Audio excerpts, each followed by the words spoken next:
Mission Vision avec Julie Châtelain.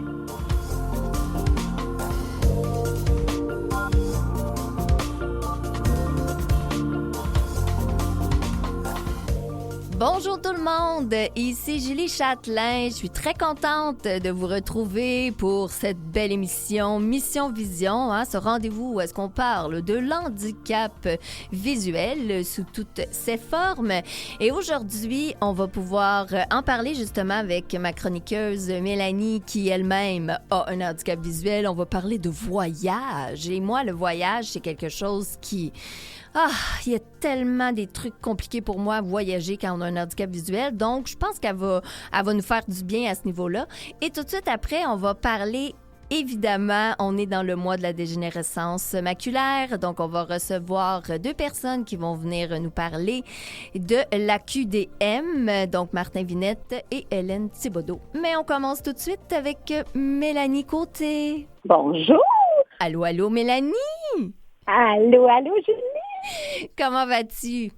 Ben, je vais super bien avec le beau soleil qu'il y a dehors. Là, c'est wow! On est prête pour le bonheur de la bonne humeur. Ben, on le voit, les journées se rallongent. Donc, tranquillement, on gagne un peu plus de soleil. C'est encourageant, hein? Ça nous on est vraiment chanceux. Oui, c'est ça, ça nous amène tranquillement vers le printemps. Mais là, je suis contente parce qu'avec toi, on va parler de voyage. Et comme j'ai dit d'entrée de jeu, moi, j'ai comme un amour, je vais dire, c'est ambivalent, le voyage.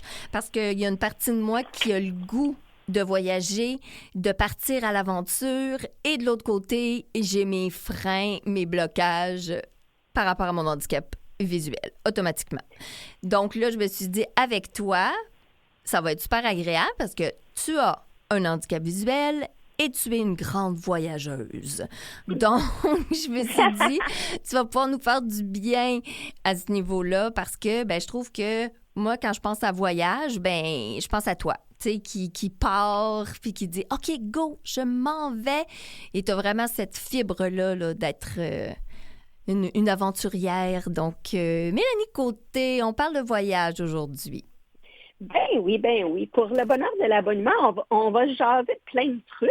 On va prendre un petit temps pour être un petit peu plus, pas technique, mais essayer de voir comment, avec un handicap visuel, on peut aller chercher cette source-là de vouloir voyager. Puis, tu sais, voyager, c'est pas nécessairement prendre l'avion, là. Mm-hmm. Tu sais, il faut commencer, un bébé va pas commencer à courir tout de suite, là. Il va doucement. Fait qu'il faut y aller étape par étape, surtout si on n'est pas habitué. Moi, j'ai une fibre du voyage depuis que... Mais je peux pas dire que depuis que je suis née, parce que ça se peut pas, mais tu sais, depuis que j'ai l'âge de quasiment 15-16 ans, moi, je voulais aller en voyage humanitaire, puis je demandais à ma mère si elle trouvait des endroits pour qu'on puisse m'amener faire des voyages humanitaires. Hein? Puis, oui, moi, j'ai eu toujours ça. Mais quand tu parles la fibre. de voyage humanitaire à 15-16 ans, c'était dans le cadre de l'école? Ah non, moi, je voulais partir, mettons, l'été ou n'importe quand. Là, j'aurais été prête pendant le temps des fêtes ou peu importe, partir, aider dans les pays sous-développés.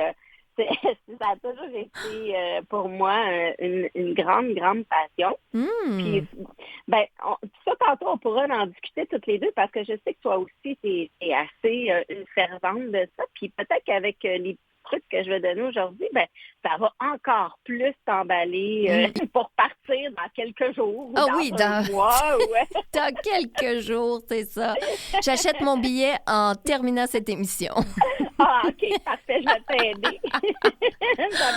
Moi, je suis une proactive. Hein? Fait que si tu me donnes un défi, ça va aller très vite. Là. Lance pas des choses en l'air. Donc, je dois y penser vraiment, être sûre là, d'avoir une valise, premièrement, parce que je n'ai même pas de valise. Ça, c'est la première chose. Dans le fond, moi, ce que je voulais un peu vous partager aujourd'hui par rapport au bonheur du voyage, parce que je sais que quand on a un handicap visuel, c'est pas toujours simple. Fait que ce que je me suis dit, comment je pourrais apporter une petite touche le fun ou une petite touche qui pourrait aider. Puis j'ai décortiqué un peu le voyage avant, pendant, puis après. Ouais. Fait que je vais vous parler un petit peu de ça. Tu sais, le avant, moi, je pense que pour avoir un voyage bien réussi, surtout quand on a un déficit ou une déficience visuelle, c'est vraiment d'être bien préparé parce qu'on est un peu insécure. C'est normal. Tu sais, on voit pas, on s'en va dans des endroits qu'on ne connaît pas. Puis, c'est vraiment d'aller voir, OK, où j'ai le goût d'aller. Puis la réservation des hôtels ou de ces endroits-là où on va dormir, parce que pour moi, la principale source, c'est le transport, mais après ça, si on y va en ordre chronologique, ça va être vraiment de savoir où on va dormir. Ben oui. Après ça, la nourriture, là, on peut demander à l'hôtel, à l'entour, puis tout ça, mais c'est vraiment ça qui nous sécurise. Est-ce qu'on a un endroit où dormir? Parce que moi, j'ai déjà dormi souvent dans la voiture là, en voyage parce qu'on n'avait pas réservé nos trucs. Puis, on peut aussi demander aux hôtels s'il y a des accès faciles, facilitants. Des fois, être au premier étage, ça nous évite de prendre l'ascenseur, de savoir aussi s'il y a du braille, soit dans les ascenseurs ou pour être capable de plus facilement de se véhiculer toute seule ou de se débrouiller toute seule. C'est sûr que partir à deux, là, c'est wow! Mais il ne faut pas s'empêcher. Moi, j'ai comme dans mon esprit, mon leitmotiv de vie, de dire, faut pas s'empêcher tout le temps d'attendre après quelqu'un. Donc, c'est des petits trucs aujourd'hui que j'essaie de vous donner si vous êtes un petit peu plus seul ou pour libérer aussi l'autre personne qui vous accompagne parce que c'est le fun de voyager à deux. Mais c'est le fun aussi de libérer l'autre personne, qu'elle ait aussi un beau voyage. Même si ça lui fait plaisir de vous accompagner, même si elle est là hyper gros cœur qui va vous aider. Mais c'est hyper important aussi de lui donner son petit lousse aussi, là. Oui, on le sait que la personne, elle va quand même nous apporter un certain soutien parce qu'elle a des bons yeux, mais ça reste qu'on veut pas non plus dire qu'on dépend de la personne. Oui, c'est ça. Puis, tu sais, prendre un petit peu d'avance parce que, tu sais, si on voyage, on sait que tout dépendamment où on va, mais l'été, il y a plus de monde. Donc, c'est toutes des petites choses qu'il faut réfléchir avant de partir. Puis les bagages, moi, je trouve qu'un sac à dos, c'est bien plus simple qu'une valise à roulettes. Quand on voit pas bien, on se met ça sur le dos, on a tous nos trucs, puis ça peut simplifier beaucoup la tâche de se véhiculer, surtout quand on a une canne ou ceux qui ont des chiens guides ou peu importe. Un sac à dos, je pense que je vous apprends rien là-dessus aujourd'hui. C'est vraiment très, très pratique. Ouais. Il y a des petits ziplocs aussi parce que on se cache pas que quand on voit un petit peu moins bien, si on classe nos trucs dans des ziplocs, c'est bien plus facile, mettons, nos choses de toilette ou notre lipsine, nos aspirines, si on a mal à la tête ou peu importe, ça peut être intéressant de les regrouper. Fait comme ça, t'as pas besoin de fouiller dans ton sac puis tout chavirer, puis là, voyons, je ne le trouve pas. OK, c'est ce ziploc-là. Là, vous allez dire, Mélanie, tu fais comment pour trouver ton ziploc? Un autre truc, vu qu'on a la vue peut-être différente des autres, ça peut être avec des tissus. Ouais. Donc, il y a des cols qui existent. Chaque ziploc, tu peux mettre un tissu différent, puis ça te permet, là, ça veut dire c'est bien compliqué. Oui, c'est peut-être compliqué pour le avant-voyage, sauf que ça vous évite beaucoup de temps après. Tu sais, si je cherche quelque chose dans mon sac, puis j'ai collé un petit morceau de tissu de soie qui est plus doux, je comprends. Je sais que ça, quand je touche à mon petit bout de soie doux, je sais que c'est mes produits de beauté ou peu importe. T'sais. Si je mets mes bobettes dans un ziploc avec des bas un peu plus chauds ou un cache-cou, whatever, là, tu mets un petit tissu ou ce qui est un peu plus rugueux, mettons. Bon, peu importe. Ça peut être un petit truc qui peut, à la base, vraiment aider. Mais en fait, ce que tu dis, oui, mais en fait, ce que tu dis, c'est vraiment comme de classer les choses pour que ça soit le plus simple quand tu te retrouves que tu dois prendre rapidement quelque chose. On n'a pas envie de vider constamment, exemple, le sac à dos ou la valise. À ce moment-là, déjà, la valise, c'est un peu plus facile parce que, tu sais, tu peux avoir comme plein de petits compartiments. Mais j'avoue qu'un sac à dos, moi, je suis l'adepte du sac à dos. J'ai tout le temps un sac à dos, tout le temps. Peu importe, là, je m'en vais faire une petite commission ou je m'en vais justement pendant 4 jours chez mes parents. Tu sais, j'ai vraiment, là, sac à dos tout le temps. Et je me retrouve régulièrement que je dois vider mon sac à dos, là, tu sais, parce qu'il y a, exemple, mes Tylenol, là, qui sont dans le fond de mon sac. Je les trouve plus, je les vois pas. Et là, tu as besoin de tout sortir. Là, c'est dans un contexte où est-ce que j'amène pas comme un certain stress par rapport au voyage, mais j'avoue que dans un voyage, j'aimerais vraiment ça que tout soit structuré pour que ça soit vraiment le plus facile possible. C'est ça. Puis, tu sais, des fois, on peut faire des voyages organisés aussi. Donc, les gens, ils peuvent vous attendre ou, tu sais, juste pour essayer de faciliter. Il y en a qui vont dire, moi, j'ai pas besoin de ça, je suis super organisée, je sais où sont mes affaires, chacun ses trucs. Moi, je lance des petits trucs aujourd'hui, puis ça marche, puis ça marche pas. Trouvez d'autres solutions, mais au moins, soyez créatifs pour essayer d'être dans le bonheur le plus possible, parce que sinon, on peut rager assez rapidement quand on cherche nos affaires. Puis, un petit truc que je trouve le fun, c'est des fois, dans notre chambre d'hôtel, on reconnaît pas nécessairement notre porte. Fait que oui, il y a des applications là, qui peuvent nous donner le chiffre qui est écrit sur la porte. Ouais. Mais un petit truc comme ça, on peut apporter soit un petit collant où ils se vendent des petits brillants, des fois, qui sont surélevés, puis t'en apposes un juste à côté de ta poignée de porte. Ah, toi-même?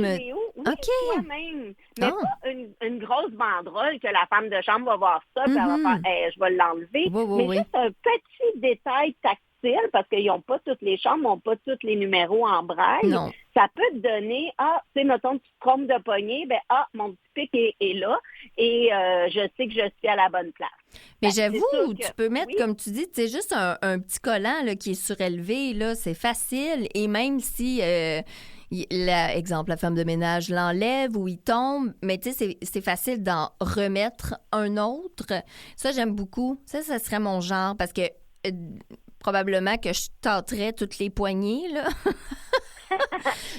mais je me rendrais compte où est-ce qu'elle est. C'est super. Ça, je trouve que c'est vraiment un petit truc. Tu le caches un peu, là. Tu le mets pas en plein milieu de la porte, mais tu le caches pas trop loin de la poignée. Moi, je trouve que ça m'aide. Donc, je l'ai déjà essayé, je l'ai déjà fait, puis je trouve que c'est efficace. Ouais. Moi, je vais quand même sensiblement bien, que j'ai pas nécessairement besoin de ça. Mais pareil, j'essaye toujours de voir à longue échéance que je trouve des trucs avant que ça arrive. Oui, parce que tu sais que là, tu as cette vision-là, mais c'est dégénératif. Donc, à un moment donné, les petits collants, là, ça se peut que tu en aies besoin. C'est ça. Mais les trucs que je vous partage, je vais les utiliser, c'est certain. Il y a toujours la lampe de poche aussi, tu sais, dans notre préparation de bagages qui est vraiment hyper importante. C'est moi, avec mon cellulaire, je l'utilise beaucoup. Oui. Mais tu sais, ça peut être des lampes frontales. Moi, j'ai une tuque, là, ça se vendait des trucs. Mon chum m'a acheté ça, c'est une tuque, puis il y a la lumière intégrée. Oui. Tu pèses dessus. Ça, c'est pratique. Je fais même ma lecture dans le spa avec ça parce que c'est le fun le soir. Mais t'as raison. Même moi, il y a des fois des types d'éclairage que la lampe frontale est vraiment intéressante. Bon, c'est pas ce qu'il y a de plus cute, mais c'est très aidant. Parce que, tu sais, sur mon téléphone, je mets aussi souvent la lampe de poche, mais des fois, on dirait que quand tu veux que ça soit encore plus rapide, puis le téléphone et tout ça, là, des fois, je trouve même pas ma lampe de poche là, sur mon téléphone. Mais la petite, tu sais, t'as juste à peser sur un bouton là, sur la lampe frontale et je trouve ça super simple. Quand je cherche quelque chose, peu importe, là, quelque chose qui est tombé par terre, ça me prend. Je dois me coucher sur le plancher. puis regarder le plancher, la joue collée sur le plancher avec ma lampe frontale pour pouvoir retrouver. Moi, c'est vraiment un truc qui marche. Donc, oui, la lampe frontale, moi, ça serait mon genre d'amener ça en voyage. Beaucoup de mes pieds. Oui, si aussi. je perds quelque chose à terre parce que j'ai pas d'animaux, Mm-hmm. je fais ça des fois. Avec tes pieds, oui. Ouais, avec mes pieds. Fait que voilà. Il y a aussi numérisé là, tout ce qui est passeport, billets, etc. Là. Oui, numériser, qu'est-ce que tu veux dire? Ben, mettons que tu pars ton passeport, ben c'est important que soit les billets d'avion, l'itinéraire, de le mettre sur ton cell, de les prendre en photo pour les avoir sur ton cell. C'est comme ça, mettons que tu cherches quelque chose, ben tu peux le grossir avec ton cellulaire. Tandis que, bon, mettons que tu as ton billet dans les mains, oui, je sais qu'il existe des loupes, mais des fois, avec le cellulaire, quand ta photo est déjà dedans pour ton voyage, c'est plus facile. Ou tu peux aussi demander à quelqu'un, là. C'est sûr qu'avec ton billet, mais ça te protège aussi si jamais tu le perds, c'est pas nous. Notre cellulaire, là, il est toujours dans notre main. Là, oui. C'est quasiment notre troisième main. Oh, oui. Fait que, surtout quand on a un problème visuel. Fait que le fait de les avoir toutes au même endroit, ben, peut faciliter la tâche aussi. Et est-ce que si, justement, on perd une de ces pièces-là, le fait de l'avoir sur le téléphone, ça marche? Ben, ça peut faciliter. Je sais pas, ça m'est jamais arrivé parce que moi, j'ai comme un peu un stress constant. Fait que je suis toujours en train de vérifier si j'ai tout, là. Puis je mets ça tout le temps à même endroit. Puis moi, souvent, il y a des collants qui existent maintenant, qui est parfait, qui sont parfaits pour voyager avec les poches sur les côtés. Fait que moi, quand je voyage, je mets toujours mon passeport dans mon legging, dans ma poche.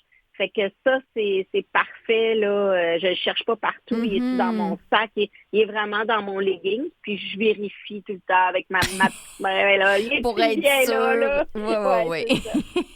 Puis, tu sais, pour regarder avant de partir, tu sais, il y a le Louvre à Paris, il y a British Museum aussi, que tu peux aller visiter sur place. Puis, il y a des accompagnateurs, il y a des audio guides qui sont là aussi. Fait qu'il y a plusieurs endroits qui offrent de plus en plus des sorties qui sont très agréables là, quand on décide d'aller quelque part. OK, mais moi, je te pose déjà une petite question. Tout ce qui est en lien, comme tu dis, avec la préparation, là, donc de dire, on va faire telle escapade, est-ce qu'il y a de l'accompagnement? Bon, toutes ces petites choses-là, même réserver finalement l'hébergement ou dire, on pourrait, je sais pas, là, ben là, c'est sûr, dans notre contexte, on conduit pas, là, mais tu sais, des fois, il y en a qui vont louer une voiture ou là, ils vont dire, OK, ben c'est quoi notre trajet? Hein? Est-ce que là, on prend le train? Bon, mais ces choses-là, on le fait d'avance, mais il y a toute l'histoire de la langue aussi. Là.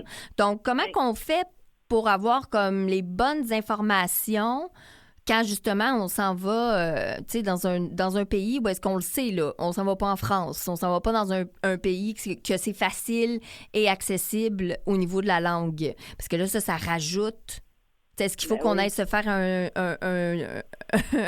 faut qu'on aille faire un cours de plusieurs semaines pour apprendre la langue, tu sais, pour amener une sécurité? Tu sais, je donne l'exemple, là, on s'en va au Japon, là, donc c'est même pas une langue qui est proche de quelque chose que je peux connaître. Bon, est-ce que stratégiquement, c'est de dire, je dois quand même apprendre un peu la langue pour savoir est-ce qu'il y a des accessibilités dans cet endroit-là ou j'y vais et je fais confiance que ça va bien se passer, ou il y a des traductions que tu peux voir qu'il y a quand même une facilité, ou tu es en train de me dire qu'il faudrait que je sois bilingue? Il y a plein de choses que je peux répondre à tous ces questionnements. La première chose, c'est pour ça que c'est vraiment hyper important de faire les démarches avant. Parce que quand on est là, on a le décalage horaire, la fatigue, les nerveux, l'excitement de on est ailleurs, on veut voir. Il y a des défis aussi qui nous interpellent là, à travers tout ça. Mais tu vois, moi, quand j'ai vraiment eu mon diagnostic, je me suis dit, moi, je focus pour parler français, anglais, espagnol, Oh. parce qu'au moins, si j'ai pas la vision, ben je vais avoir ma bouche pour, pour être capable de dire où est-ce que je veux aller, puis Ouais. qu'est-ce que je veux.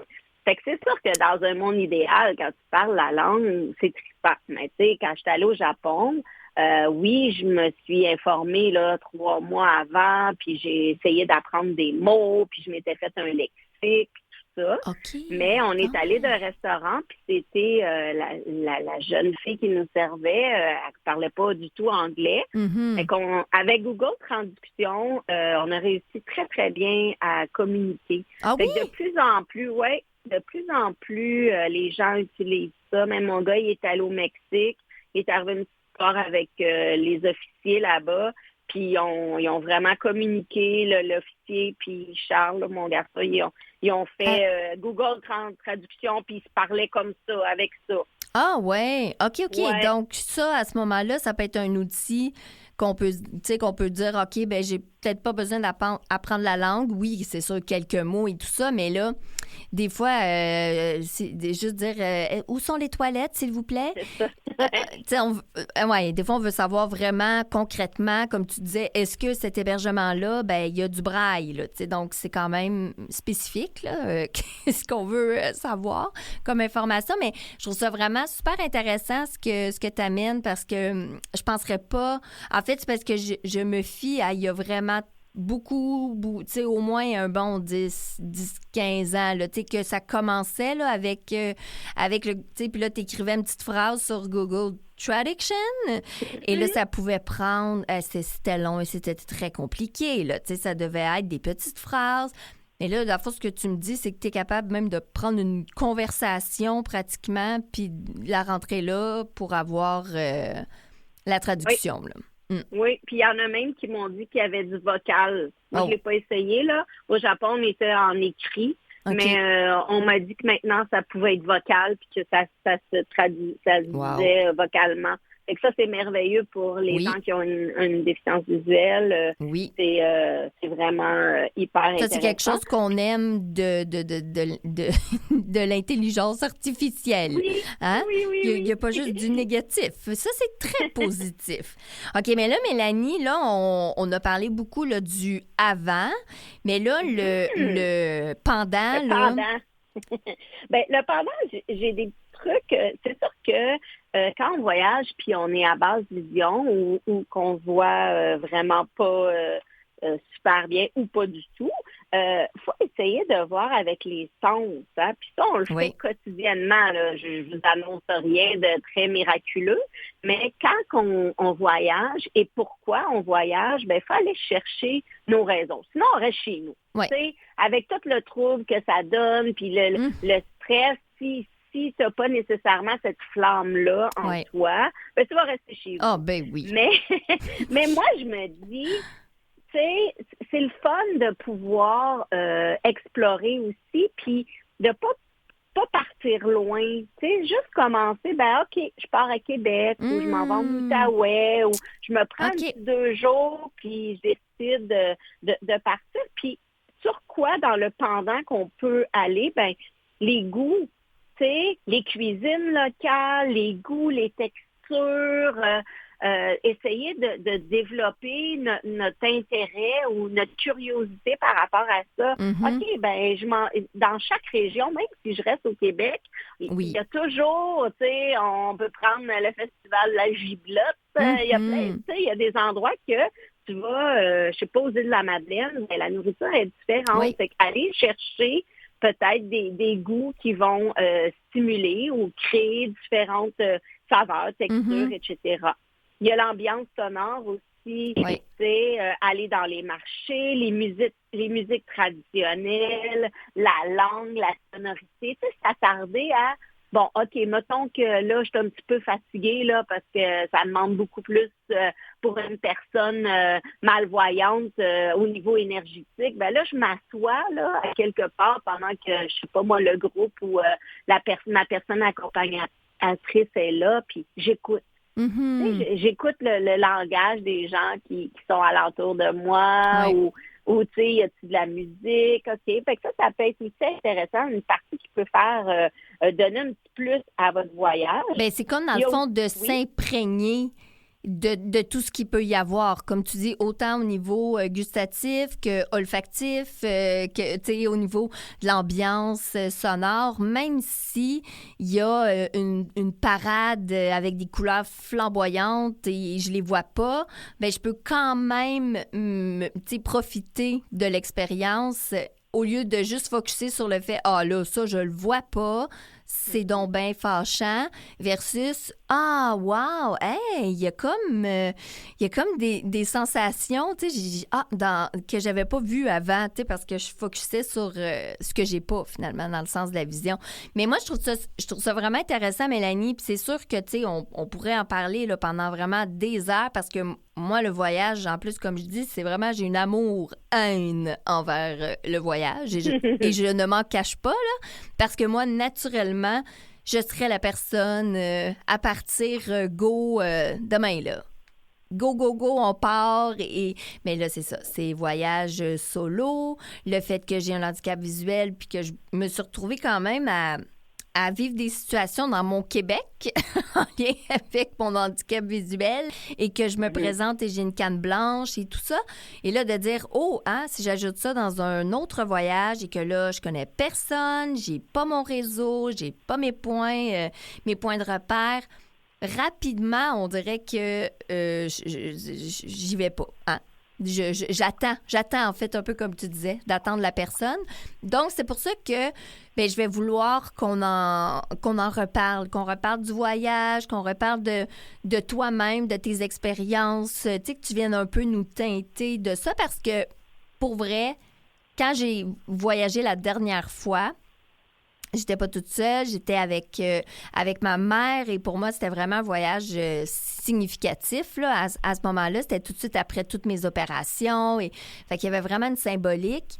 Et je me rappelle que lorsque je suis partie, j'avais vraiment un sentiment comme si je vais repartir. Tu sais, en fait, je partais, je me disais, je pourrais ne pas revenir.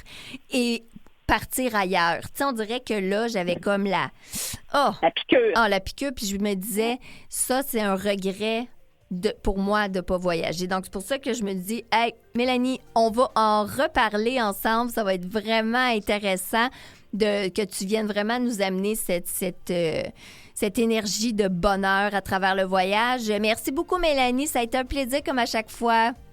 Hey, merci à vous. Puis, ouvrez-vous avec grand bonheur. Merci, Julie, pour ce partage qui a passé comme à rapidité. Exactement. Merci. Puis, merci. OK, bye-bye. Si tu veux ton billet pour que je te réserve ça. Oui. OK, bye, Mélanie. Tout de suite après la pause, on parle avec Martin Vinette et Hélène Thibodeau de la QDM.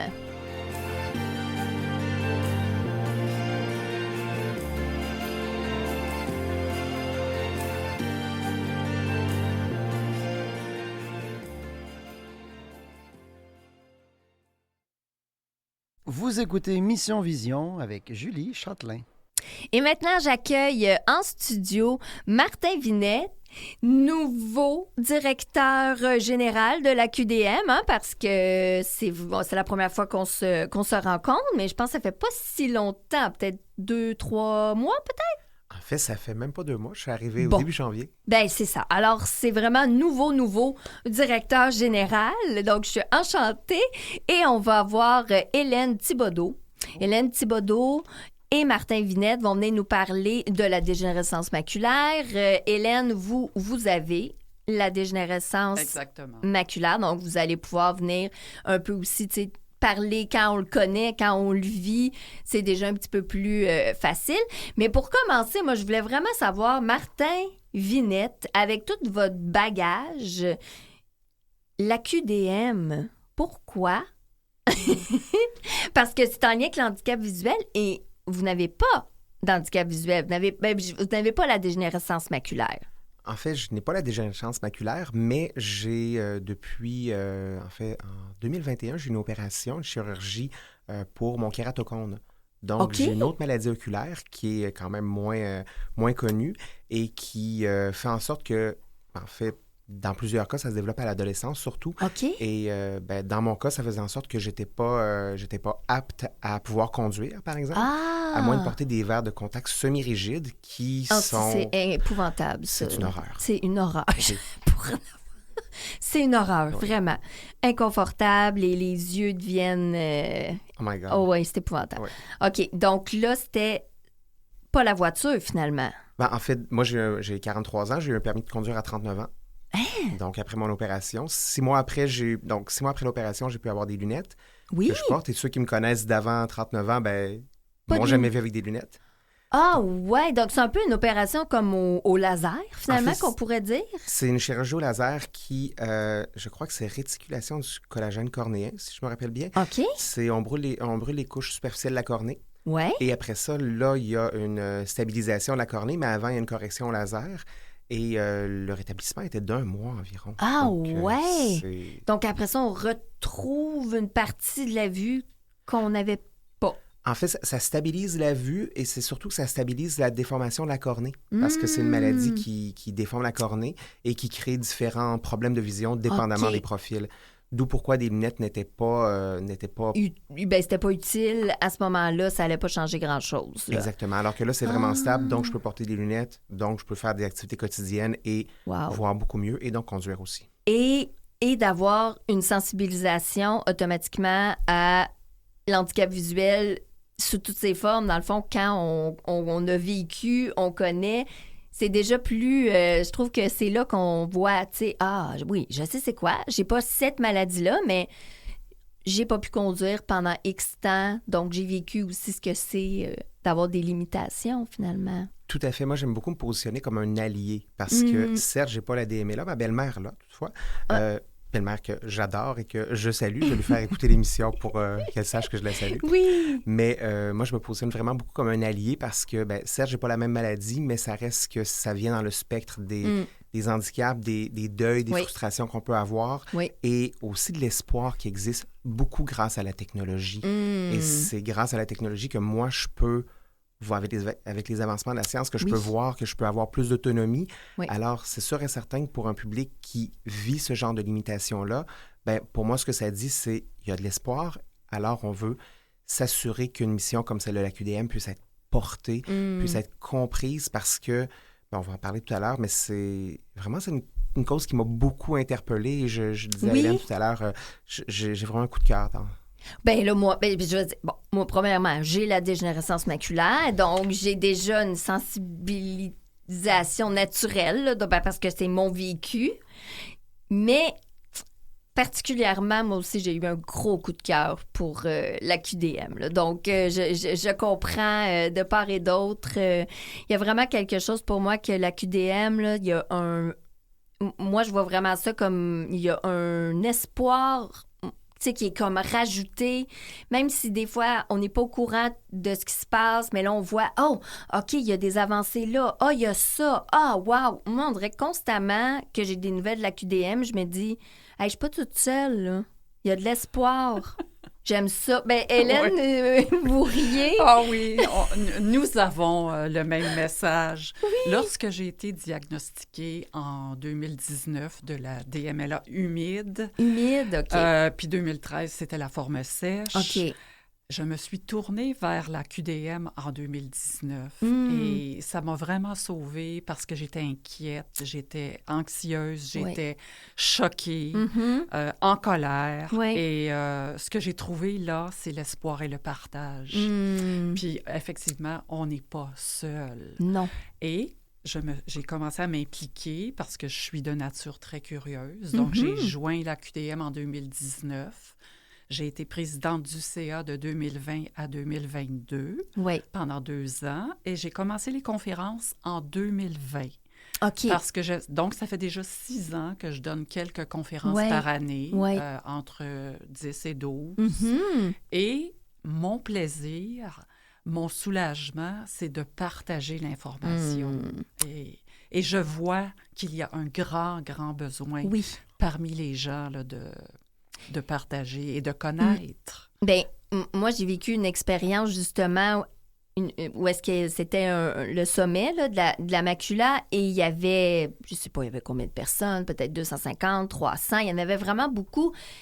Et moi, juste le fait que j'étais là, debout, sur le stage, c'est pas moi qui faisais la conférence, moi j'animais, mais de dire j'ai 43 ans, j'ai la dégénérescence maculaire et juste ça, là, les gens venaient me voir, des gens de toutes sortes d'âges, là, des personnes là, qui me disaient « Mais t'es tellement inspirante, comment tu fais? » Puis là, je me disais « Ben, je fais rien. » Tu sais, dans ma tête, j'avais rien fait de plus que juste porter un message.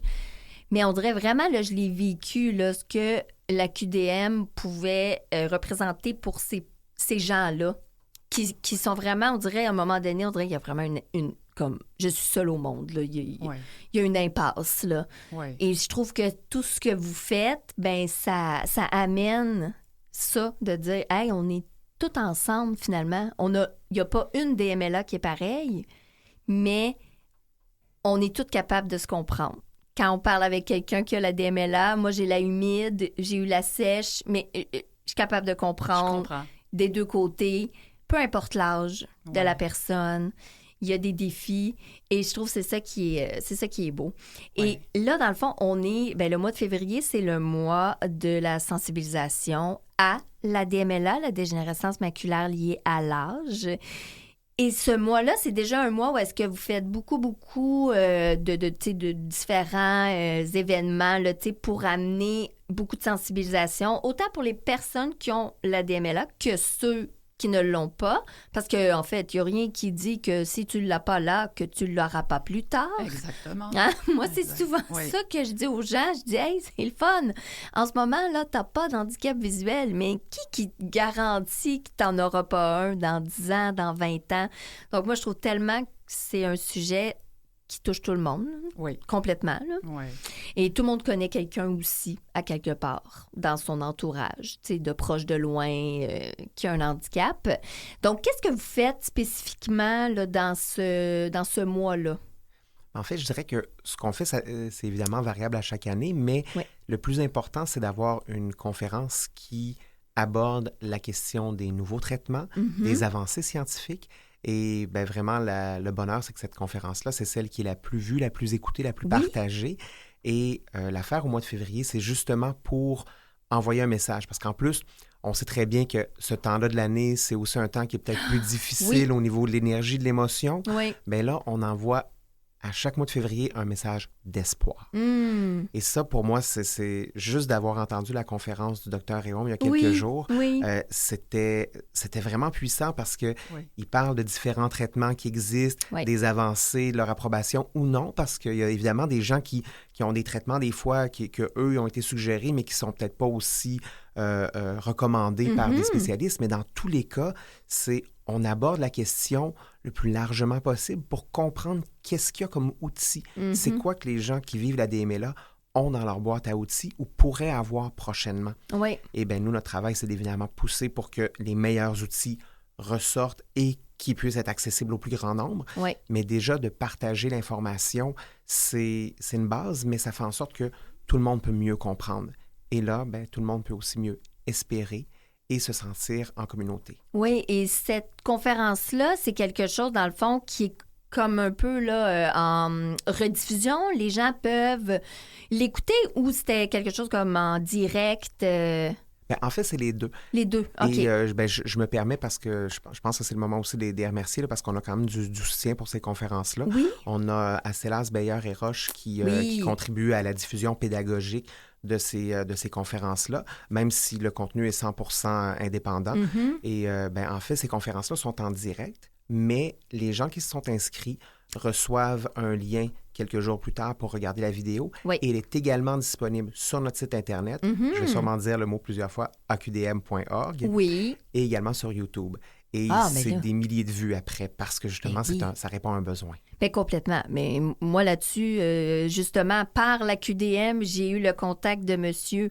Réaume, mais j'ai fait une entrevue avec lui à Ami Télé et je me suis retrouvée à, c'est ça, tu sais, moi-même, l'écouter et avoir une espèce de sentiment de Ah, wow! Ah oui, il y a ça. Et il n'était pas en train de dire miracle, on redonne la vue aux gens, parce que c'est pas ça le message. Non. Il y a de nombreuses études. C'est exactement ça. Qui sont là depuis des années, qui sont en cours et qui vont terminer, mais il y en a toujours de nouvelles qui débutent. Alors, il y a vraiment beaucoup d'espoir au niveau des traitements. C'est ça, puis il disait qu'il y avait vraiment beaucoup d'études en ce moment par rapport à la dégénérescence maculaire. Donc là, on dirait que juste de savoir qu'il y a des chercheurs d'un peu partout, c'est facile mondial. Voilà. Là, on se dit, OK, bon, au moins, le sujet, il est pris en charge. Il est adressé. C'est ça. Beaucoup d'énergie, de grandes organisations pharmaceutiques. Oui. C'est encourageant. Vraiment. Tantôt, Julie, vous avez dit, toi, t'es chanceux, t'as pas encore de maladie oculaire, t'as pas de dégénérescence. Moi, j'aimerais qu'on parle un peu de dépistage, si vous le permettez. Bien, absolument. Moi, j'allais aller là parce que là, on a parlé de humide, sèche, puis là, il y a déjà des gens qui disent quoi? Parce que de quoi on parle? Parce que déjà, même pour des gens qui ont la dégénérescence maculaire, au début, on a besoin d'un petit cours pour comprendre. La macula, qu'est-ce que c'est cette chose et tout ça. Donc, oui, c'est sûr.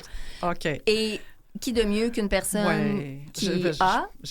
J'ai la maladie et je donne des conférences. Bien, c'est ça. Donc, vous êtes l'experte. Merci, c'est gentil, mais je vais essayer de vulgariser ça le plus possible. Oui. Alors, la dégénérescence maculaire, dégénérescence, ça le dit, c'est une dégénérescence, donc ça va empirer avec le temps. Oui. Maculaire, c'est la macula. Qu'est-ce que la macula?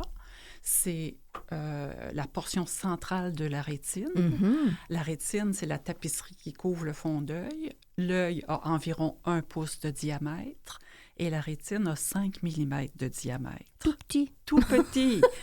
Mais c'est cette toute petite portion-là qui nous donne la vision centrale, celle qui nous permet de lire, de voir les visages, de conduire. Autrement dit, d'être très autonome. Oui, en fait, la vision centrale, c'est tout ce qu'on fait. Finalement, c'est tout. Dès que je pose mon regard sur quelque chose, c'est ma vision centrale. Oui, et j'ai une image, quand je donne des conférences, je l'illustre de cette façon. On place nos 2 mains face au plafond et on regarde nos mains, et ça, c'est la vision centrale. La bonne nouvelle avec la dégénérescence maculaire, c'est qu'on ne devient jamais aveugle. Non. On ne perdra pas notre vision périphérique à moins d'avoir une autre maladie. Oui, comme moi. Puis on ne parlera pas de ça. Ben non, c'est ça. Aujourd'hui, on va parler... On se concentre sur la DMLA, voilà. C'est ça. Donc, lorsque la maladie se manifeste, on peut voir dans le fond de l'œil, c'est-à-dire la rétine, le fond de la macula, des petites roches, des drusènes, des druses, appelons ça comme on veut, mais ce sont de petits dépôts calcaires jaunâtres qui sont visibles et détectables à l'aide d'une photo du fond d'œil. D'où l'importance à partir de 50 ans, puis vous, Julie, vous n'avez pas été chanceuse. Oui, moi, c'est plus tôt. Mais ça a été, vous êtes relativement jeune pour avoir ça. Oui, j'ai eu ça à 29 ans. Oui, exactement, exactement. Mais 50 ans, c'est l'âge idéal pour commencer la photo du fond d'œil. Et c'est jeune. C'est quand même jeune. C'est très jeune, parce que moi, quand j'étais à l'hôpital, il y avait beaucoup de personnes âgées. Quand il y avait quelqu'un qui avait 60 ans, les gens autour disaient « Oh mon Dieu, mais vous êtes donc bien jeune. » Oui, tout à fait. Oui. Tout à fait. Bien, même moi, qui ne suis pas si jeune que ça, je rencontre des personnes de mon âge qui accompagnent leurs parents pour les traitements. Ben oui. Alors oui, je suis relativement jeune pour avoir eu la forme humide. Oui, absolument. Lorsque j'ai débuté. Maintenant, la photo du fond d'œil nous donne cette indication-là, les dépôts jaunâtres, les drusènes. Et ça, la bonne nouvelle, c'est que lorsqu'on le sait, lorsque l'optométriste nous dit il y a un début de dégénérescence maculaire, bien, ça ne veut pas dire que notre vision est affectée immédiatement. On peut voir encore très, très bien. Oui. Et l'important, c'est de faire tout en notre pouvoir pour ralentir la maladie. Essayer que la forme sèche demeure la plus légère possible et essayer que la forme humide ne s'installe pas. Alors, comment on fait ça? Comment, oui? La forme sèche, bien, c'est bien prendre soin de notre santé. L'œil est extrêmement vascularisé. Et quand on parle de vascularisation, on parle de santé cardiaque. Alors moi, je dis toujours aux gens, faites pour vos yeux ce que vous feriez pour votre cœur. Oh, C'est exactement la même diète, le même régime, sauf qu'on peut ajouter pour les yeux des vitamines, qui contiennent principalement de la lutéine et la zéaxanthine pour toujours continuer de bien nourrir la rétine. Et que notre macula conserve sa belle couleur orangée qu'on a à la naissance. Donc, c'est vraiment une hygiène de vie. On va parler aussi d'arrêter de fumer, de faire de l'exercice. Un peu comme les saines habitudes de vie là, qu'on entend souvent. Quand on a une maladie cardiaque. Exactement. Même chose. En fait, c'est parce que ce qui arrive, c'est qu'avec l'œil, on ne peut pas mourir de perdre un œil ou de... Non, mais c'est vrai. Moi, souvent, c'est là je fais le parallèle. Tandis que si un médecin dit votre cœur, oh là là, mais on le sait, c'est un organe vital. On le sait, on les connaît, nos organes, que s'il y en a un qui lâche, on peut mourir. Mais les yeux, c'est comme si on n'a pas nécessairement cette espèce de... Tu sais, comme de dire, c'est vraiment précieux, là. Oui. On le sait que c'est précieux. Tout le monde le sait. Personne ne veut perdre la vue, là. Non. Mais entre le dire et le faire, pour moi, là, c'est là que je vois qu'il y a vraiment une différence. Oui. L'autre bonne nouvelle, c'est que oui, on peut l'avoir dans les deux yeux, mais on peut l'avoir seulement dans un œil aussi. Puis, d'une personne à l'autre et d'un œil à l'autre, ça n'évolue pas toujours à la même vitesse. Oui. Et ça, c'est bien heureux aussi, parce que des fois, on peut miser à conserver plus un œil qu'un autre. On va faire comme compenser. Voilà. Et outre l'examen du fond d'œil, on a d'autres outils pour détecter la dégénérescence maculaire. Il y a la grille d'Amsler. Puis moi, je dis aux gens, inquiétez-vous pas, vous n'avez pas de grille d'Amsler. Votre maison est une grille d'Amsler. Oui. Les cadres de porte, les cadres de fenêtre, un chiffrier Excel. Quand ça commence à onduler, c'est pas une bonne nouvelle. Non. On consulte. Comme ici, là, dans le studio, là, sûrement que vous êtes comme moi là, et vous avez un peu de difficulté avec... On a comme un mur avec des petites lattes de bois, on dirait. C'est beau. C'est beau. C'est beau, mais c'est pas droit comme une personne qui voit bien. Non, c'est ça. On voit toujours une petite ondulation. Oui.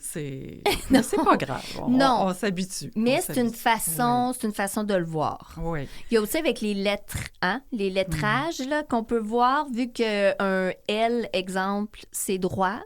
Donc, si notre L, c'est ça que je veux dire. Peut-être avec un S, c'est plus difficile, mais une lettre qui est droite, là, un T, moi, c'est comme ça que j'avais commencé à le voir. Ou bien, T, il manquait des bouts de T. Parce qu'on peut avoir aussi des petits points noirs à cause de la perte de photorécepteurs. Oui, c'est ça. Et là, ça m'amène à parler de la forme humide qui survient lorsque la forme sèche est habituellement bien installée. Donc là, les petits drusènes sont plus présents, on commence à voir moins bien. Et c'est comme une réaction de notre œil pour dire « je vais le vasculariser mieux, cet œil-là. » Puis je vais lui faire des vaisseaux sanguins anormaux. Encore plus. Voilà. Vaisseau sanguin, ça vient de la choroïde, une des couches de la rétine. Et là, ça pousse comme une mauvaise herbe à travers toutes les couches de la macula. Et là, ça vient perturber la vision de façon vraiment beaucoup plus amplifiée que la sèche. Oui. Et quand on a ça, c'est une urgence ophtalmologique. Ah oui, nationale. Oui. Et j'ai même une dame à qui j'ai parlé, elle est allée à l'urgence, elle a dit ça. Ils lui ont fait voir un ophtalmologiste en urgence. Elle a eu une injection sur le champ. Et quand on dit sur le champ, c'est bien parfait, mais ça peut être à l'intérieur de quelques jours, une semaine. Oui. Mais on ne parle pas d'un mois. Là. Il faut consulter sur le champ. Et les signes, pas de niaisage, et les signes sont flagrants. Très. Puis c'est comme, dans le fond, c'est comme une hémorragie. Oui. Il y a vraiment ça. Là, donc il y a beaucoup de liquide. Il y a beaucoup de liquide. Donc, on perd rapidement. À ce moment-là. Alors, ça peut être un liquide qui suinte ou du sang. Et par exemple, moi, je m'en suis aperçue, j'étais en train de laver mon bain blanc, puis j'avais une belle tache rouge au fond du bain. Rouge? C'est le sang. Oui, c'est le sang. Ah, wow! C'est ce que je voyais. Ah, oui! Donc, je suis allée consulter, puis le traitement pour la forme humide, ce sont les injections qui vont empêcher la formation de vaisseaux sanguins anormaux. Bon, là, je sais qu'on dit injection et intraoculaire. C'est ça. Ça fait peur. Personne. Ça dure 2 secondes. C'est beaucoup moins pire que ce que c'est là, quand on entend injection dans l'œil. Et c'est rapide. C'est pas quelque chose qu'on est là pendant 1 heure de temps à se faire jouer dans l'œil. Tu sais, c'est vraiment là. On aura le mois prochain, Martin, une belle conférence sur les injections. C'est la prochaine? Oui, le 24 mars. Quelle bonne idée! Wow! OK. Oui. Et il y aura la conférence du docteur Bourgault, qui est notre médecin conseil. Oui. Et moi, à titre de patiente, je donnerai mon expérience parce qu'à date, j'ai reçu dans les 2 yeux, en 7 ans, 128 injections. Oh! Alors, je sais de quoi je parle. Oh oui, effectivement. Oui, c'est beaucoup. Puis, je suis devant vous aujourd'hui, je souris, puis j'en ai eu 2 lundi. Oh, hey, quand même. Non, moi, ça m'impressionne vraiment. 128? Non, mais 128, c'est quelque chose. J'avais besoin d'une fréquence plus élevée que les autres patients. 4 semaines? Des fois 2 à 3 semaines. 2, oh là là. Les premières années. Ah oui, hein? Mais maintenant, avec les nouveaux médicaments, je suis rendue à 8 semaines. Oui. Ce qui est une grande amélioration de qualité de vie, là. Vraiment, vraiment. Oui. Et ça, cette conférence-là, le 24 mars, c'est dans le fond une conférence, là. Un webinaire que, dans le fond, il va avoir Dr Bourgault, il va avoir vous, il va avoir... En fait, ce sont nos 2 intervenants principaux. C'est que dans les conférences que j'ai mentionnées tout à l'heure, dont celle du Dr Réaume il y a quelques jours, c'est un cycle de conférences qu'on fait annuellement pour vraiment varier non seulement les points de vue, mais les types d'informations. OK. Et donc, du côté du Dr Bourgault et d'Hélène, donc dans le mois prochain, c'est vraiment pour donner un autre angle, vraiment pour qu'on puisse comprendre tous les tenants et aboutissants d'un point de vue scientifique, d'un point de vue patient, mais on essaie aussi de dédramatiser la situation. Donc, d'un point de vue patient, où on est capable d'y aller factuellement, d'y aller avec une expérience qui peut avoir un écho avec ce que d'autres personnes peuvent vivre, ou au moins les prévenir pour leur dire, regardez, c'est pas parce que justement une injection ou d'autres situations comme ça peuvent être stressantes que ça va vraiment vous causer un problème. Ça va vous amener quelque chose de positif. Donc, faites-nous confiance, on est là pour vous rassurer. Et c'est important de savoir que les injections ne guérissent pas la maladie. Non. Les injections contrôlent la maladie, empêchent la formation de vaisseaux sanguins anormaux, l'accumulation de liquide et de sang. Et pourquoi c'est important de jamais arrêter ces traitements-là?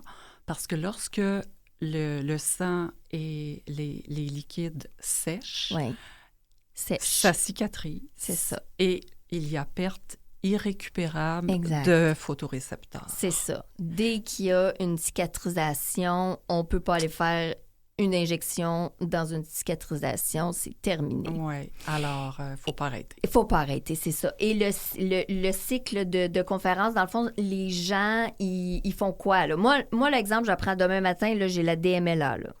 Bon, là, j'écris évidemment DMLA sur Internet, là, je fais une recherche, ça m'amène à la QDM. OK, je fais quoi? À partir du site qdm.org, j'avais dit que j'allais le redire, eh bien, on peut aller s'inscrire justement sur la page qui parle des événements. Et en fait, on peut aller prendre l'information sur quand est la prochaine conférence. Et à partir de là, vous avez un lien pour vous inscrire, pour pouvoir recevoir un lien Zoom et visionner le webinaire en direct. OK. Évidemment, comme ces informations-là, c'est pour un moment de conférence, mais si vous n'êtes pas disponible, vous restez vigilant quelques jours après ou une semaine après.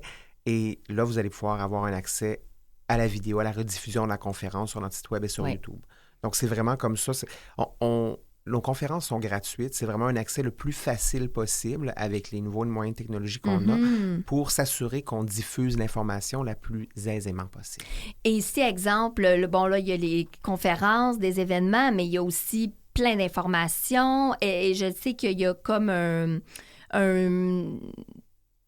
pas un journal, une revue, un bulletin. Un bulletin, c'est ça, qu'on reçoit à la maison. Donc, c'est ça, je veux dire, c'est qu'on peut aussi s'inscrire comme un peu l'infolettre ou dire qu'on est membre et là, on reçoit même des informations.